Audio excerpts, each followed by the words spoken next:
Ministério Derek Prince, proclamando a palavra inspirada de Deus ao redor do mundo. Derek Prince é reconhecido como autor e professor com livros, áudio e rádio. Derek tenta alcançar os inalcançados e ensinar aqueles que não foram ensinados. Por 50 anos de ministério, ensinando em centenas de países em mais de 50 línguas. E agora, Derek Prince.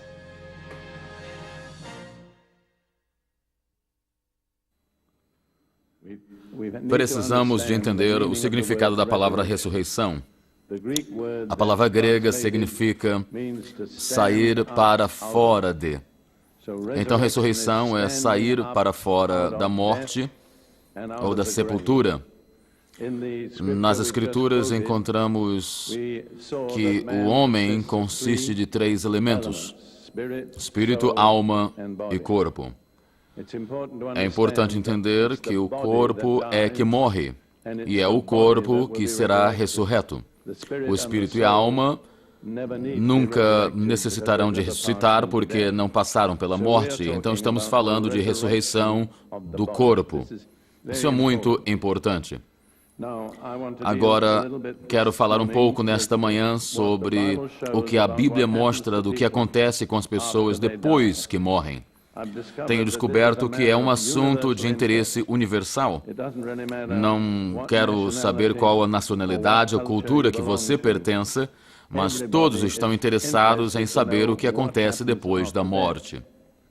A Bíblia nos diz, nos dá uma fotografia clara e quero tentar pintar esta imagem aqui como é de que acontece na ressurreição. Em Lucas, capítulo 16, verso 22 a 26, Jesus nos dá uma fotografia do que acontece. E eu quero aqui delinear de que isso não é uma parábola, nunca foi chamada de parábola, porque não tem conexão de parábola aqui. Por isso vamos começar em Lucas 16, 19. Ora, havia um homem rico e vestido de púrpura e linho finíssimo e vivia todos os dias regalada e esplendidamente. Havia também um certo mendigo chamado Lázaro, que jazia cheio de chagas à porta daquele. E desejava alimentar-se com as migalhas que caíam da mesa do rico. E os próprios cães vinham lamber-lhes as chagas. E aconteceu que o mendigo morreu e foi levado pelos anjos para o seio de Abraão. E morreu também o rico e foi sepultado. No Hades ergueu os olhos, estando em tormentos, e viu ao longe Abraão e Lázaro no seu seio. E clamando disse Abraão: Meu pai, tem misericórdia de mim, e manda Lázaro que molhe na água a ponta do seu dedo, e me refresque a língua, porque estou atormentado nesta chama. Disse, porém, Abraão: Filho, lembra-te de que recebeste os teus bens em tua vida, e Lázaro somente males. E agora este é consolado, e tu atormentado. E além disso está posto um grande abismo entre vós e nós, de sorte que os que quisessem passar daqui para vós não poderiam, nem tampouco os de lá passar para cá. E disse ele: Rogo-te, pois, ó Pai, que o mandes à casa de meu pai, pois tenho 5 irmãos, para que lhes dê testemunho, a fim de que não venham também para esse lugar de tormento. Disse-lhe Abraão: Eles têm Moisés e os profetas, ouçam-nos. E disse ele: Não, Abraão, meu pai, mas se algum dos mortos fosse ter com eles, arrepender-se-iam. Porém Abraão lhe disse: Se não ouvem Moisés e aos profetas, tampouco acreditarão, ainda que algum dos mortos ressuscite. E que verdade é. Mesmo quando Jesus ressuscita, muitos não creram nele. Então é um pensamento solene em pensar. Algumas vezes esperamos uma visita sobrenatural e que podemos dizer isso vai convencer o povo. Mas Deus diz: você tem a minha palavra, é o que você precisa. Se você crer e obedecer, vai te ajudar. E eu quero delinear aqui algumas características dessa história do homem rico e de Lázaro. Estas 5 características são: primeiro, havia persistência de personalidade depois da morte. O homem rico ainda era o homem rico e Lázaro ainda era Lázaro. Nenhum deles perdeu a identidade. Algumas pessoas nos ensinam de que depois da morte tudo passa e depois não há mais nada. Não é bíblico. Entendemos de que continuamos com a nossa personalidade depois da morte. Segundo, houve reconhecimento da pessoa. O homem rico reconheceu Lázaro e ele reconheceu Abraão, e Lázaro reconheceu o homem rico. Terceiro, houve memória da vida na terra. Ambos, o homem rico e Lázaro, podiam lembrar-se de circunstâncias na vida antes de morrer. Quarto, havia consciência da sua presença. O homem rico no tormento, sua língua queimando com fogo, Lázaro em conforto e paz no seio de Abraão. E quinto, havia completa separação entre o justo e o ímpio. Cada um deles tinha um lugar específico e nenhum deles podia passar de um lado para outro. Deixe-me dizer essas 5 coisas mais uma vez que são muito importantes e contradizem muitas teorias que existem por aí hoje. Número 1, havia persistência de personalidade, ninguém perdeu ela.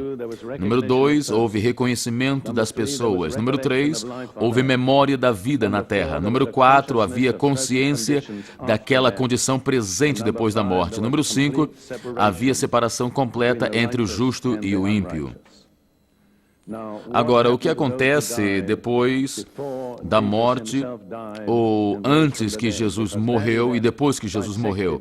Porque isto realmente dividiu a história humana. O antes e o depois da ressurreição de Jesus não é o mesmo. A morte e ressurreição de Jesus produziu uma mudança atualmente em todo o universo. Foi a coisa mais decisiva na história do universo e afetou o que aconteceu ou o que acontece com as pessoas que morrem. Então vamos tratar com o que aconteceu antes da morte de Jesus.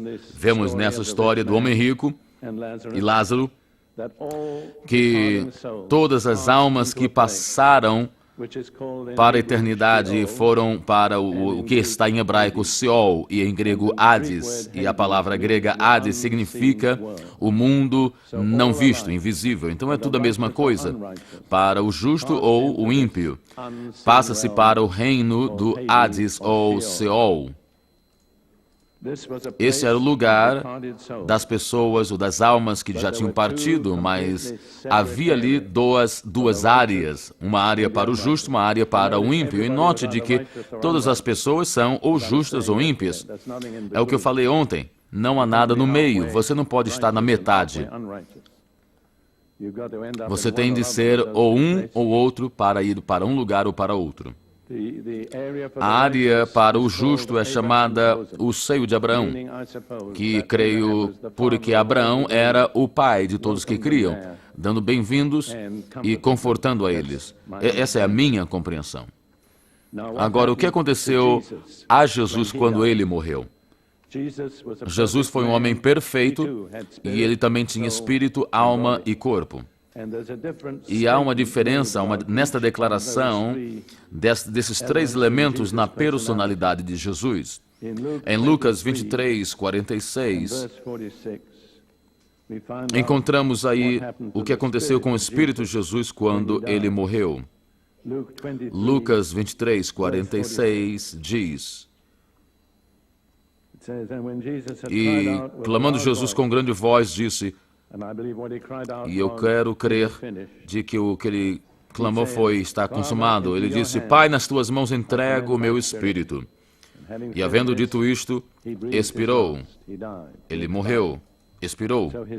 Então seu espírito foi posto nas mãos do Pai. Há algumas coisas que eu não posso explicar, eu posso fazer declarações, mas há áreas que eu não posso dar mais informação do que possível. O que aconteceu com a alma de Jesus? Em Atos 2, quando fala-se no dia do Pentecoste, Pedro fala de Salmos 16, como na experiência de Jesus. E ele diz, Davi falando em Salmos 16, falando de Jesus, essas palavras. Porque dele disse Davi, sempre via diante de mim o Senhor, porque está à minha direita, para que eu não seja comovido. Por isso se alegrou o meu coração e a minha língua exultou. E ainda a minha carne há de repousar em esperança. Pois não deixarás a minha alma no Hades, nem permitirás que o teu santo veja corrupção. Então a alma de Jesus foi para aquele lugar dos espíritos. Mas é também dito em 1 de Pedro 3, 18, 19.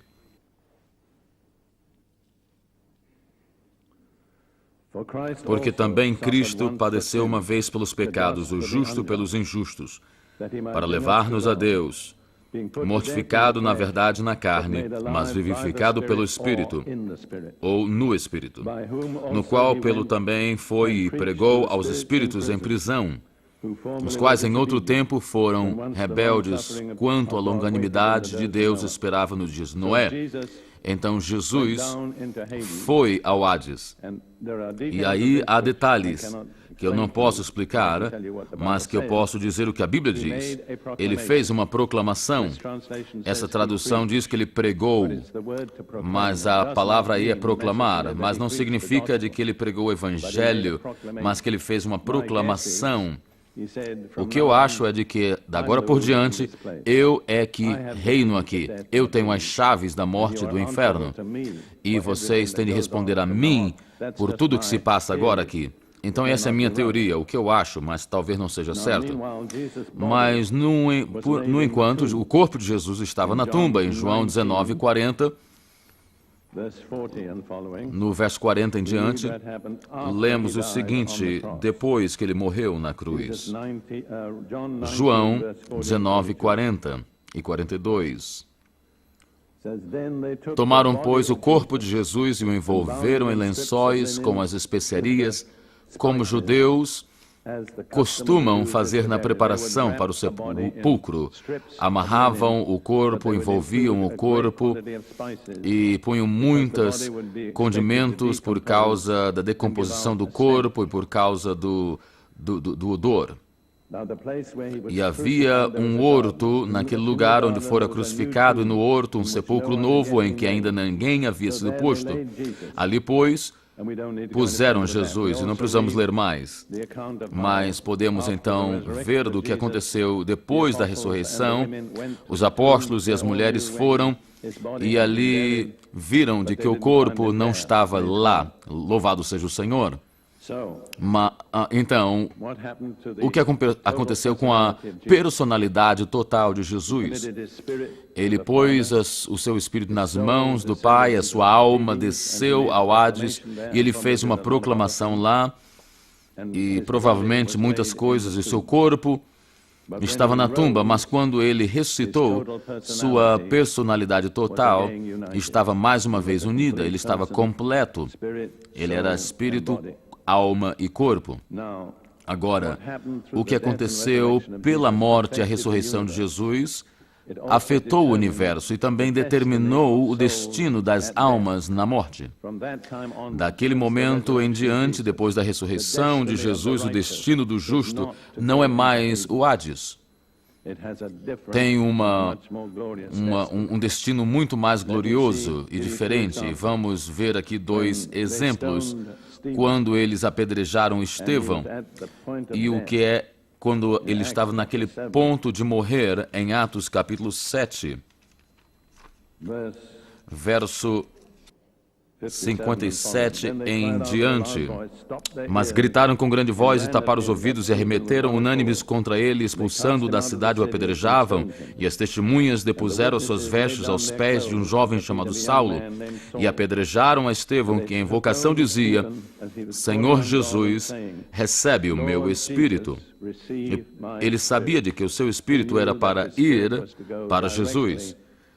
Isso foi uma mudança que houve por causa da morte e ressurreição de Jesus.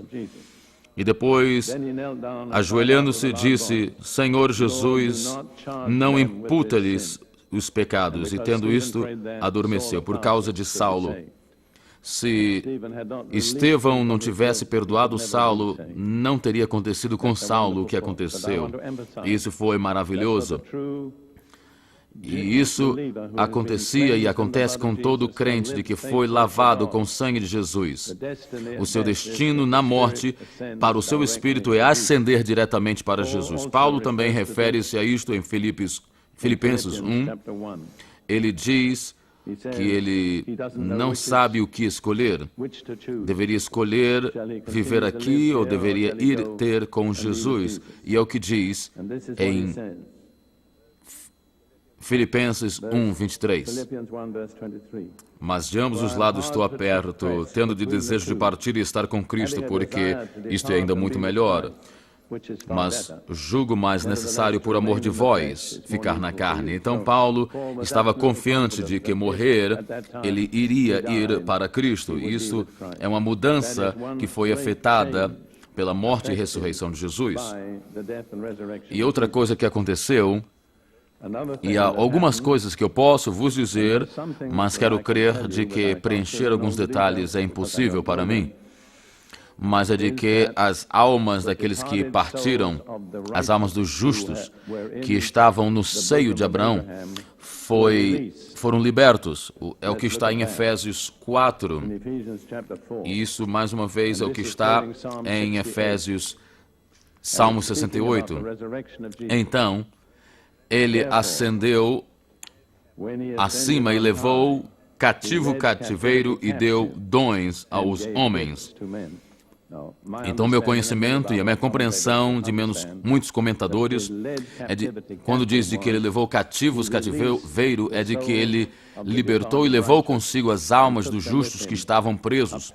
Eles não podiam ser livres até de que a penalidade do pecado fosse paga.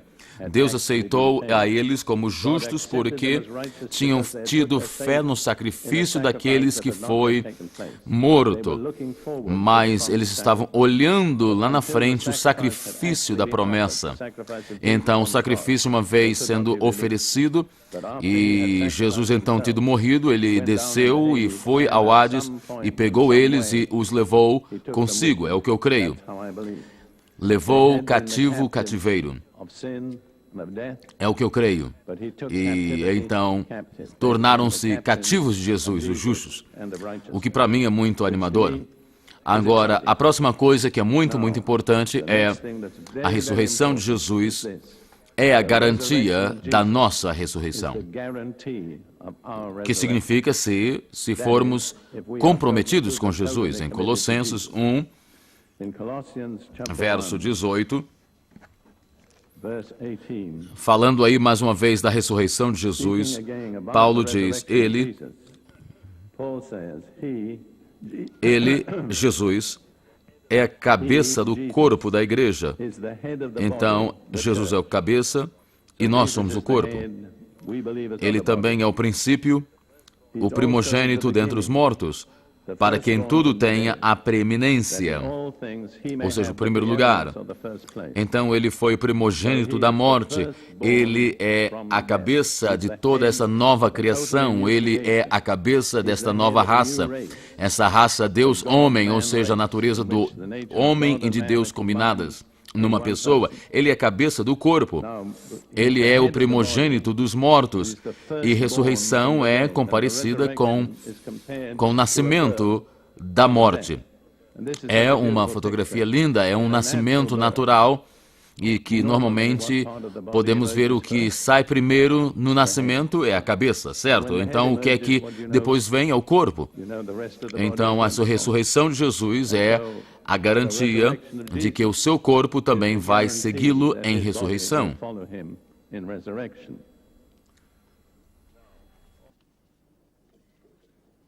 Agora, também a ressurreição de Jesus no seu corpo é um parâmetro para nós, para entendermos isso, e é muito interessante dizer isto.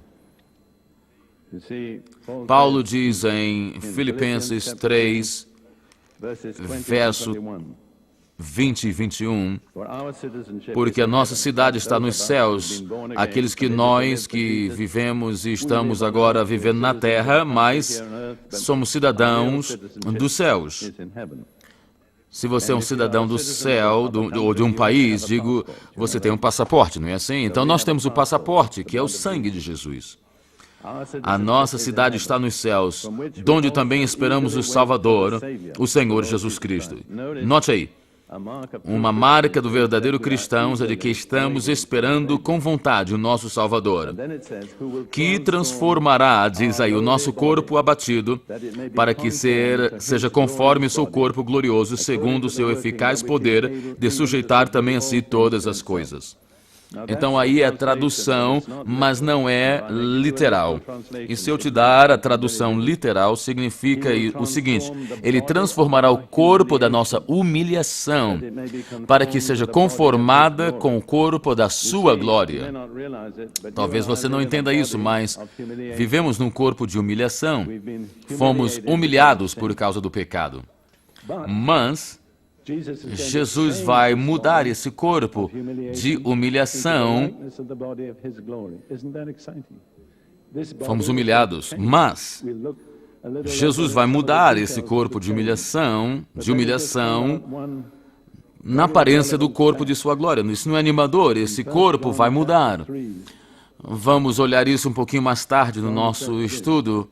Mas vamos olhar agora um ponto muito importante, que está em 1 de João 3. João diz isso, verso 2 e 3. Amados, agora somos filhos de Deus, e ainda não é manifesto o que havemos de ser, ou seja, ainda não vimos o corpo que vamos ter. Mas sabemos que quando Ele se manifestar, seremos semelhantes a Ele, porque assim é como o veremos. Então Ele vai se revelar e o veremos, então nosso corpo vai mudar na aparência do seu. E quero que você note o próximo verso agora. E qualquer que nele tem esta esperança, purifica-se a si mesmo, como também Ele é puro. Você pode me dizer de que você está esperando a ressurreição, e não é o meu problema argumentar, mas se você está esperando, tem algo que você vai fazer, você vai estar se purificando. E qual é a qualidade da purificação? Jesus, tão puro quanto Ele é. E se você me disser de que você está esperando a ressurreição e eu não ver evidência da purificação, então eu não posso dizer de que você está querendo ser santo, mas você está se enganando a si próprio. Você está apenas usando uma linguagem religiosa, porque esta é a marca de todas as pessoas que querem ir nesta mudança de humilhação para corpo de glória. Então, deixe-me ler isso. Todo aquele que tem essa esperança nele, Jesus, purifica-se a si mesmo, como também ele é puro. Você tem essa marca? Esta é a evidência na sua vida de que você está esperando a volta de Jesus. O nosso corpo será como o dele. E observamos aqui nos evangelhos que ele não está limitado pelo tempo ou espaço. Ele ascendeu aos céus, veio de novo, ele entrou num quarto com portas fechadas, esteve no lugar, numa forma, em outro lugar, em outra forma para outra pessoa. Ele tem esse corpo, digamos, flexível, e teremos mais ou menos esse tipo de corpo. As pessoas dizem, então, como é que esse corpo vai ser? E Paulo trata desta pergunta em 1 de Coríntios, capítulo 15, verso 35 ao 38. 1 Coríntios 15, 35 a 38. Mas alguém dirá, como ressuscitarão os mortos? E com que corpo virão? Eu tenho certeza de que muitos de nós já perguntamos isso. Insensato, Paulo diz. Paulo está dizendo, não eu. O que tu semeias não é vivificado se primeiro não morrer. E quando ele diz agora, usando o exemplo da semente, quando semeias, não semeias o corpo que há de nascer, mas o simples grão, como de trigo ou de outra qualquer semente. Mas Deus dá-lhe o corpo como quer, e a cada semente o seu próprio corpo. Há duas coisas aqui combinadas, continuidade e mudança. Se você semear maçã ou a semente dela no chão, você não vai ter uma laranja. A natureza da semente determina a natureza da vida que vai ter. Então há continuidade, mas há também mudança. A macieira que sai da semente da maçã não é parecida com a semente. Então há continuidade. Você será o mesmo, mas há uma mudança tremenda, sobrenatural. O que você semeia determina o que vai vir depois. E claro que será totalmente diferente do que você semeia. Então, nosso corpo é semeado no enterro, no chão, como a semente. E o mesmo corpo virá numa maneira, num corpo totalmente diferente. E ele foi muito cuidadoso em enfatizar que ele ressuscitou no mesmo corpo que ele foi crucificado. Se vermos em Lucas 24, os discípulos estavam com medo, na realidade, da sua aparição e não estavam entendendo o que tinha acontecido, mas Jesus disse em Lucas 24, 38 e 39,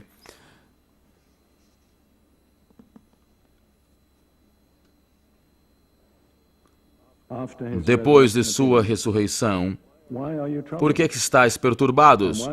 E por que sobem tais pensamentos a vosso coração? Vede minhas mãos e meus pés, que sou eu mesmo. Tocai-me e vede, pois um espírito não tem carne nem ossos. Ele estava mostrando ali a evidência da ressurreição. Ele queria que eles soubessem de que era o mesmo corpo que estava ali com eles. E depois, em João 20, há mais algo ali depois que ele fala, depois da ressurreição. Diz aí, esteve no meio e falou a eles, paz seja convosco. É uma tradição no Oriente Médio, uma maneira de... E tendo dito isto, ele mostrou-lhe suas mãos e o seu lado. Por que ele fez isso? Para mostrar de que era o mesmo corpo que tinha sido crucificado. Lembre-se, Thomas não estava ali, Tomé. E ele disse, Tomé, eu não crerei se eu não ver as suas mãos e o seu lado e pôr meu dedo no seu lado. Uma semana depois, Jesus apareceu e disse no verso 27 a Tomé, ele disse, vem, põe o teu dedo aqui nas minhas mãos e põe tua mão aqui no meu lado. Em outras palavras, a marca era tão vívida de que Tomé podia pôr a sua mão lá. Então é muito importante, porque quando você ressuscita, você não vai ter outro corpo, você vai ter um corpo diferente, mas vai ser o mesmo corpo mudado. Então agora vamos ver Paulo põe 5 mudanças específicas que vai acontecer com o corpo ressurreto. Ele fala disso em 1 Coríntios 15, verso 42 a 44 e 52 e 53. Então vamos ler esses versos 42 e 44,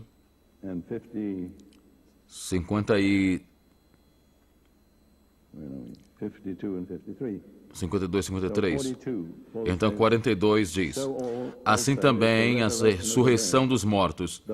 Semeia-se o corpo em corrupção, ressuscitará em incorrupção. Então, corrupção é deteriorar, e qualquer coisa que deteriora é que está corrupto. Semeia-se em ignomínia, ressuscitará em glória. Semeia-se em fraqueza, ressuscitará com vigor. Semeia-se corpo animal, ressuscitará corpo espiritual. É o corpo natural e há o corpo espiritual. É como Paulo entende aí. Infelizmente, a tradução não ajuda muito. É um dos problemas da tradução, e de toda a tradução, na realidade, tem esse problema. No grego é psuchos, que significa da palavra alma, que é psuche. E há uma tradução razoável que é da alma, algo que é semeado da alma e ressuscita, então, corpo espiritual. E você vê aí há uma distinção entre alma e espírito.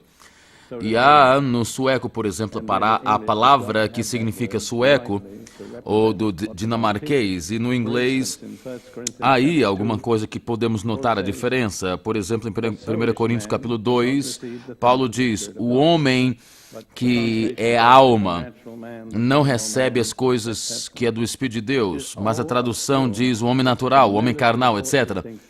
E é um pouco obscuro, porque há uma distinção importante, aquilo que é da alma e do espírito. O que é semeado na alma ressuscita, então, corpo espiritual.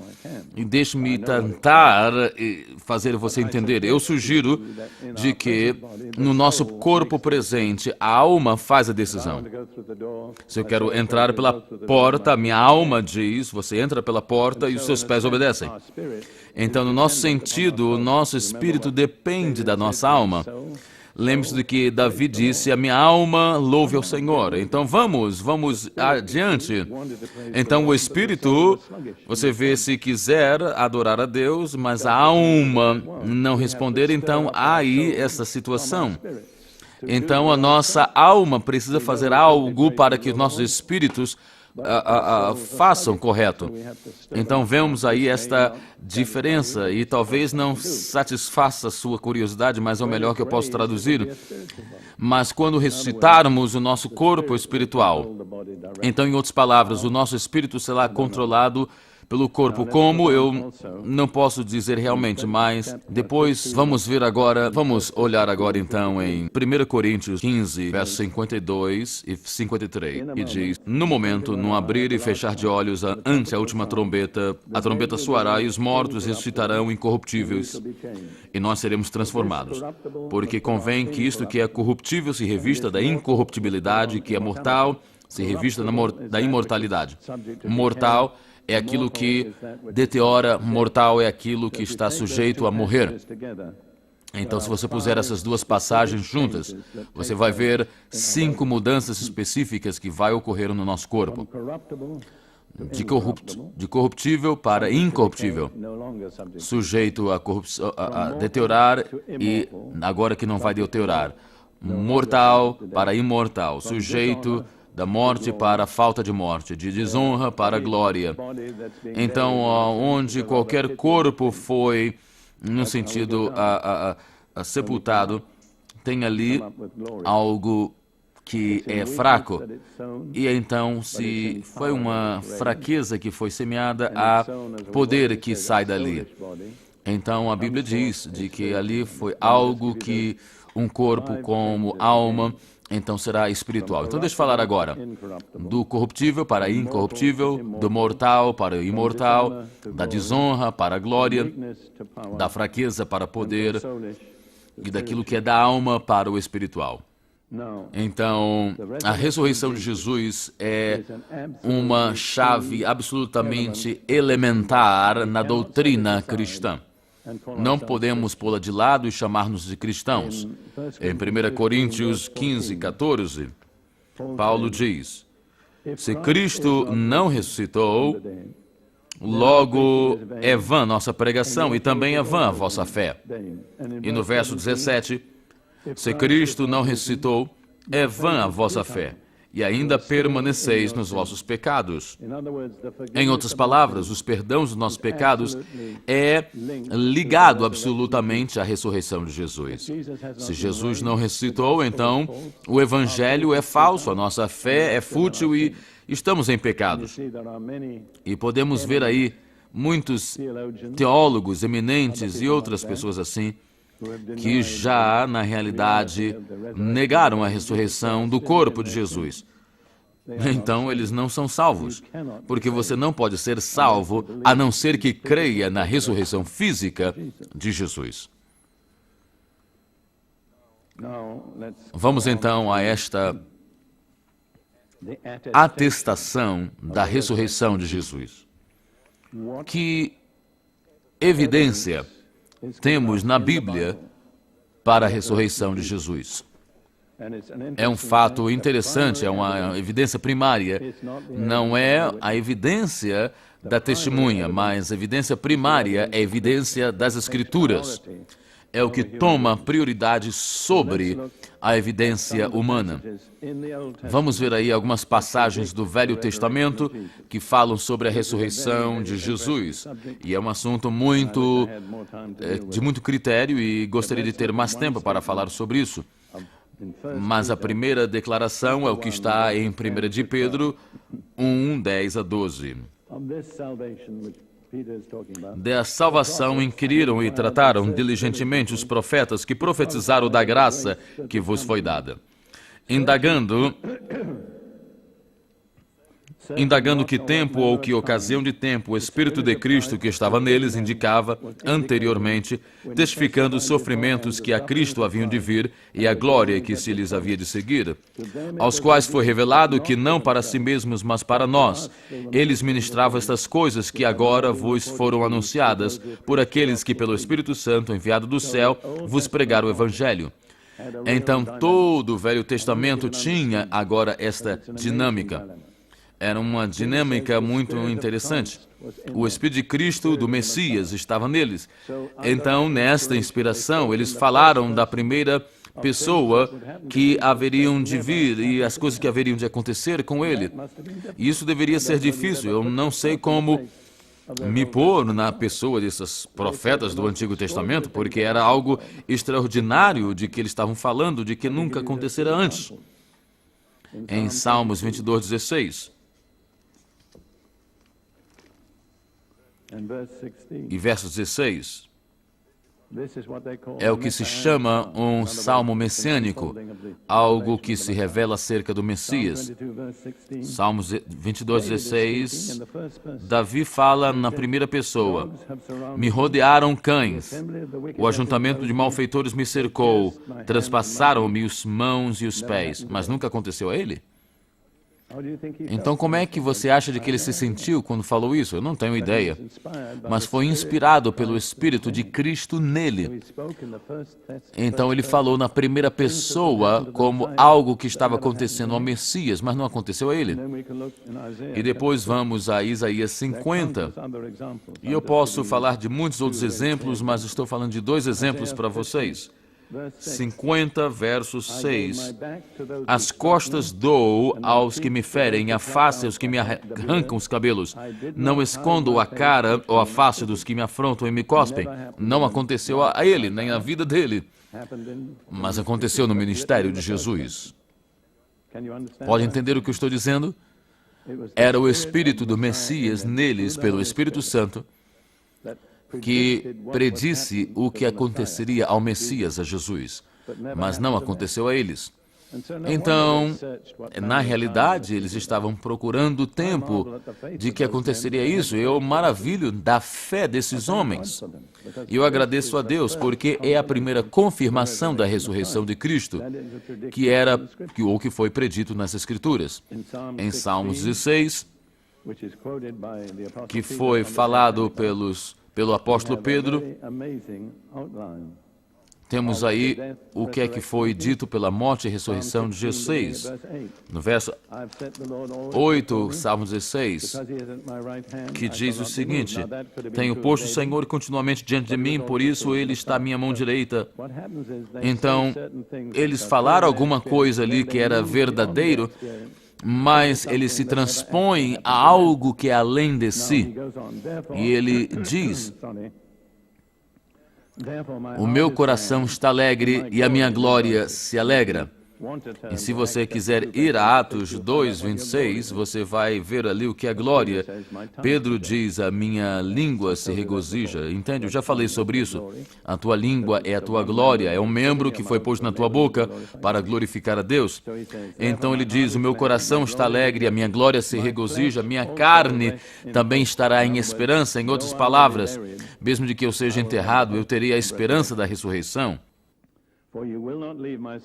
Então, isso indica de que não deixarás minha alma no céu, nem deixarás que o teu santo veja corrupção. O seu corpo nunca sofreu corrupção, mesmo que esteve um tempo considerável na sepultura, mas ele não cometeu o pecado, e o pecado é a presa da morte para a corrupção. Então, vejamos aí: tu não me deixarás estar vendo apenas a glória do momento.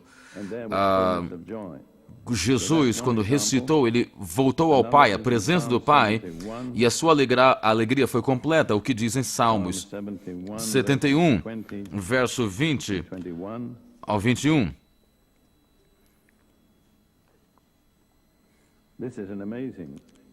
Isso é algo maravilhoso.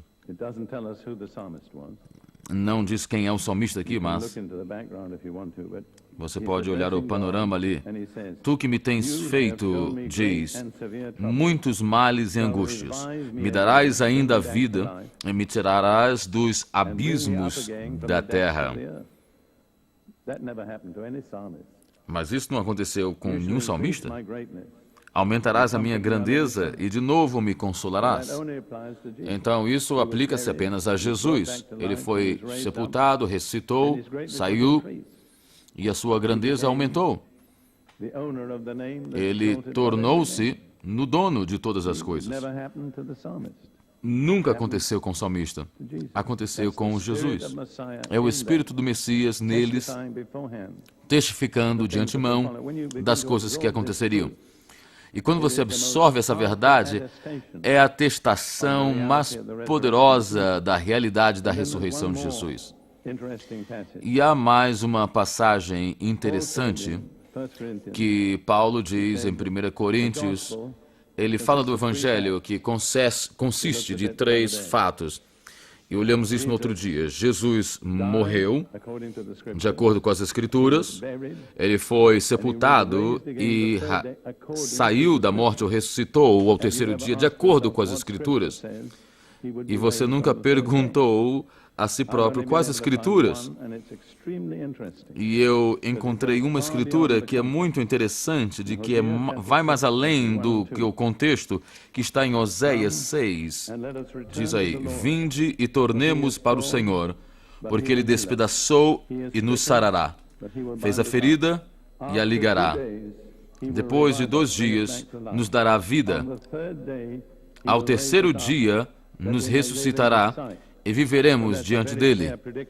Então, é uma predicção muito grande do terceiro dia. É muito interessante, ele não fala de si, ele diz nós, no plural. Isso é uma revelação. Se você for a Efésios, capítulo 2, você vai encontrar Paulo aplicando essa revelação. Profecia não apenas fala do evento futuro, fala da maneira que vamos encontrar significado. E é interessante como prediz aí. Efésios capítulo 2, vamos lá. No verso 4. Isso é para todos os verdadeiros cristãos. Efésios 2:4. Mas Deus, que é riquíssimo em misericórdia, pelo seu muito amor com que nos amou, estando nós ainda mortos em nossas ofensas, nos vivificou. Ele nos amou ainda quando estávamos mortos. Quando alguém aqui pode amar um defunto, mas ele fez 3 coisas. Nos vivificou juntamente com Cristo pela graça, sois salvos, e nos ressuscitou juntamente com Ele, nos fez assentar nos lugares celestiais em Cristo Jesus. E está vendo que é tudo no passado aí. Por causa da nossa identidade com Cristo, nós fomos feitos vivos, fomos ressuscitados, e agora não parou aí. Nos fez assentar. É o nosso destino. E Paulo não põe no futuro. Ele, na essência, diz de que nós vamos estar sentados com Cristo. Mas esse é o trabalho de Oséias 6:1 e 2. Quão maravilhoso as Escrituras se interpretam a si próprio.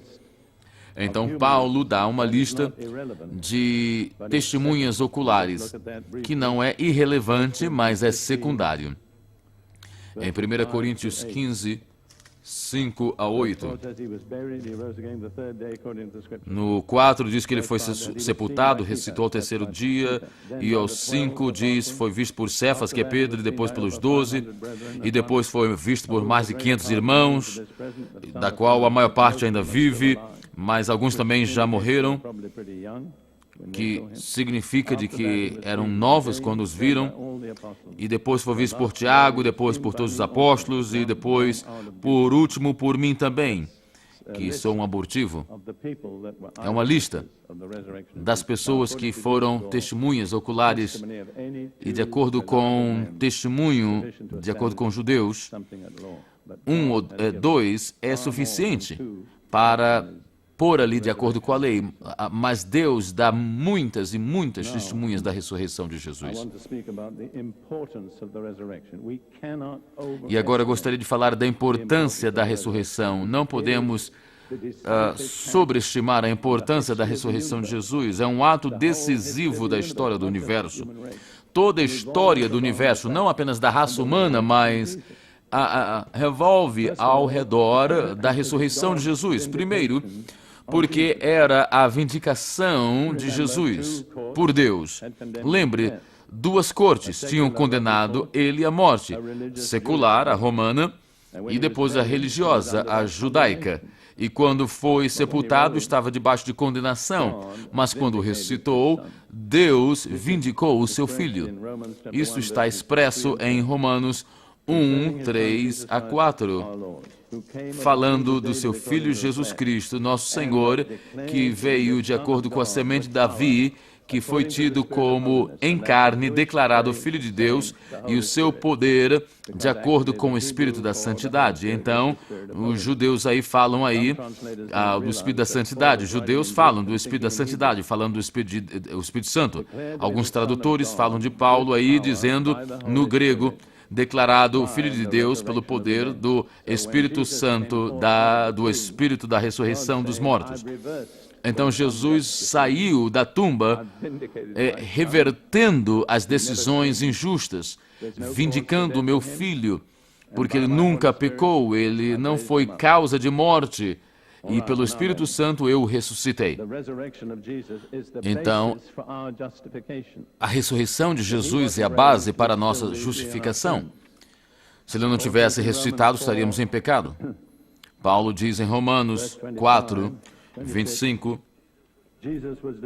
de que ele foi entregue pelos nossos pecados, entregue para a nossa justificação. Se não tivéssemos sido ressuscitados, nós estaríamos ainda em pecado. E fala acerca da salvação em Romanos 10, 9 e 10. Verso 9 e 10 do capítulo 10. Se com a tua boca confessares ao Senhor Jesus e em teu coração creres que Deus o ressuscitou dos mortos, serás salvo. Porque com o coração se crê para a justiça e com a boca se faz confissão para a salvação. Você entende? Se você não crer de que Deus ressuscitou Jesus dos mortos, você não pode ser salvo. É essencial para a salvação. Infelizmente, multidões de cristãos que dizem ser cristãos não creem na ressurreição. E eles não entendem de que você não pode ter isto sem a salvação. Não importa a posição que você tenha na igreja. A ressurreição é a garantia do poder de Cristo para nos salvar. Em Hebreus 7, 25, diz o seguinte: portanto, pode também salvar perfeitamente os que por eles chegam a Deus, Jesus, vivendo sempre para interceder por eles. Se Jesus ainda estivesse no túmulo, como ele poderia fazer isso? Mas porque está à direita de Deus, então ele pode fazer expiação pelos nossos pecados e nos tirar de todo pecado. Eu amo essa frase. Alguém pode tirar do pior para o melhor. Não há limite ao poder de Jesus para salvar. Ele tem todo o poder. Então, agora de novo, mais uma vez, é muito importante. A ressurreição é a complementação, é o completar da nossa redenção. Não é apenas o destino, mas é também o parar de estarmos indo para o inferno, porque senão o nosso corpo, a nossa alma, a nossa salvação estaria no túmulo. Mas isso não é salvação. Salvar é salvar tudo. Salvar espírito, salvar alma e salvar corpo. E salvação não estaria completo sem a ressurreição. Paulo foi muito claro nisso. Ele disse em Filipenses 3, verso 10. 10 em diante. Para conhecê-lo e a virtude da sua ressurreição. É para conhecê-lo e o poder da sua ressurreição, a comunicação das suas aflições, sendo feito conforme a sua morte, para ver se, de alguma maneira, eu possa chegar à ressurreição dos mortos. Ele não estava querendo ir ao céu apenas, ele estava tentando passar pela ressurreição. Graças a Deus, de que quando morremos vamos para o céu, mas não é tudo, porque o nosso corpo ainda não foi redimido. Paulo põe a sua vista na ressurreição. Ele diz mais uma vez no próximo verso, não que já tenha alcançado, ou que seja perfeito, mas prossigo para alcançar aquilo que fui também preso por Cristo Jesus. Irmãos, eu não julgo que haja alcançado, mas uma coisa faço, é que esquecendo-me das coisas que para trás ficam e avançando para as que estão diante de mim, prossigo para o alvo, pelo prêmio de soberana vocação de Deus em Cristo Jesus. Ou seja, Paulo tinha ali uma mente. Ele estava tentando alcançar, tentando chegar a uma coisa que eu faço. Eu prossigo para o alvo. Romanos 8, 23 também diz, Paulo também diz, em outras palavras, salvação não está completa até a ressurreição. Romanos 8, 23 diz no verso 22, porque sabemos que toda a criação geme e está juntamente com dores de parto até agora. E depois diz, e não só ela, mas nós mesmos, que temos as primícias do Espírito, também gememos em nós mesmos, esperando a adoção, a saber, a redenção do nosso corpo. Então deixa eu perguntar, isso é verdade para vocês? Vocês estão com dores de parto? Vocês estão gemendo? Vocês estão esperando?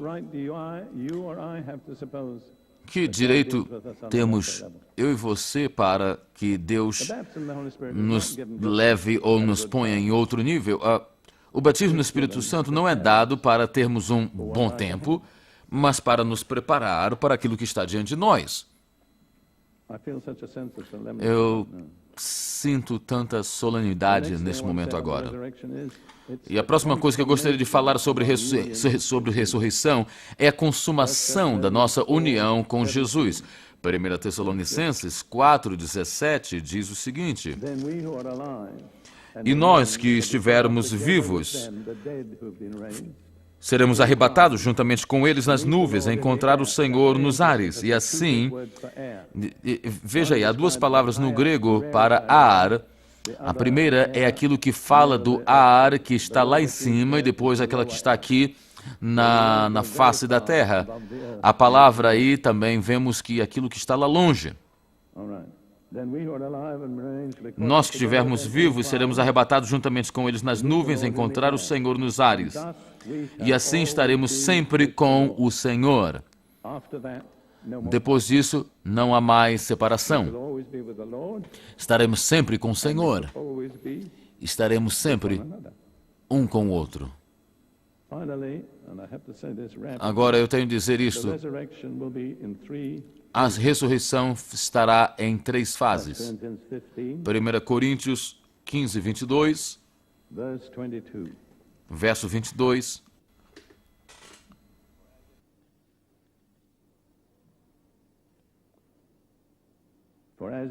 Porque assim como todos morrem em Adão, assim também todos serão vivificados em Cristo. Mas cada um por sua ordem. Olha aí a ordem. 3 fases. Cristo, as primícias. Depois, os que são de Cristo na sua vinda. E depois, no final, a última ressurreição. Para quem Jesus está voltando? Aqueles que são de Cristo. Ele não está vindo como um ladrão, tirando aquilo que não é dele. Então, você pertence a Ele? É uma pergunta importante. Aqueles que não são dele, não vão com Ele.